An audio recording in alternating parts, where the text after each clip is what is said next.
I have long been fascinated by the people of Ukraine and by the businesses that I've known there.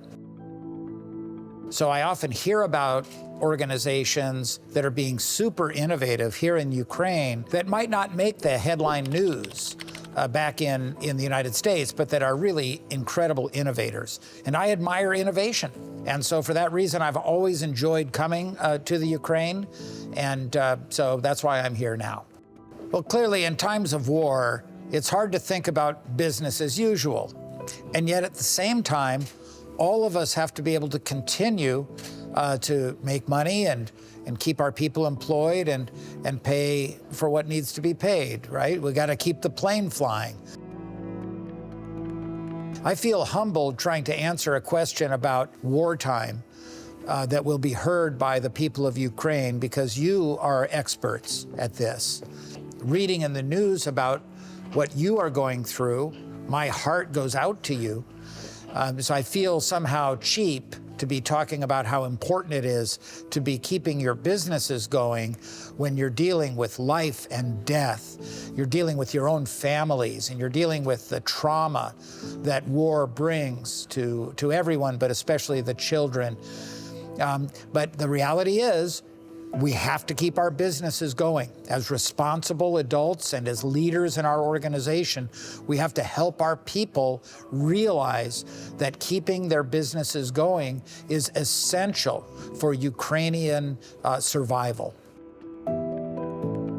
Well, my main message from my own research to leaders is to focus on innovating, to have the courage to take a non-consensus approach to your business.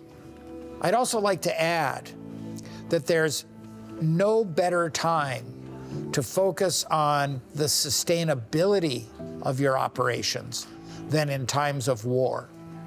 If you come out of the war on the other side as a more sustainable organization, the Ukrainian economy will continue to be the kind of innovator that we have always known it to be in the past. When I learn something new, I always want to share it with the people which I care the most. And that's how it started. We had lunch, it was August, and we discussed about Ukraine, about the quality of people in Ukraine, about the fight for freedom, about the challenges, about the massive challenge ahead, about how Ukraine needs business, not people to be sorry. And then one discussion to another, I invited would Professor agree to join.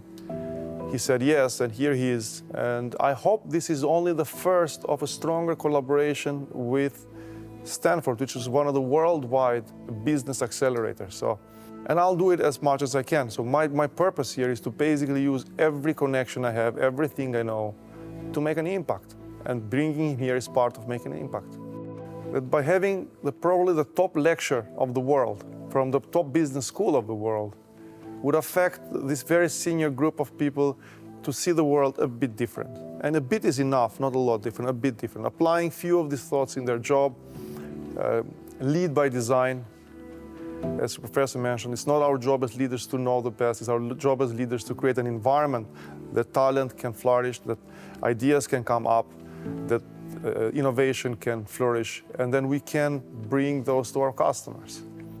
A professor said it when he closed, he said, if you change 1 millimeter, maybe in the first year you do not see much, but 10 years from now, it might bring you in a completely different place. So that's what I wish everybody, to get inspired, to continue the self-development, and to change the trajectory, maybe a couple of millimeters, which might bring in the life journey completely different destination.